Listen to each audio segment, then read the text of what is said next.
अस्सलाम वालेकुम। मैं हूँ ताहिरा और ये है मेरा चैनल उर्दू अखबार। आज आपके लिए नासिर काज़मी की एक गज़ल के चंद अशार।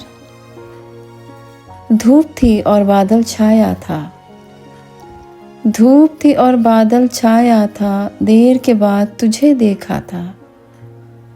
मैं इस जानिब तू उस जानिब, मैं इस जानिब तू उस जानिब, बीच में पत्थर का दरिया था।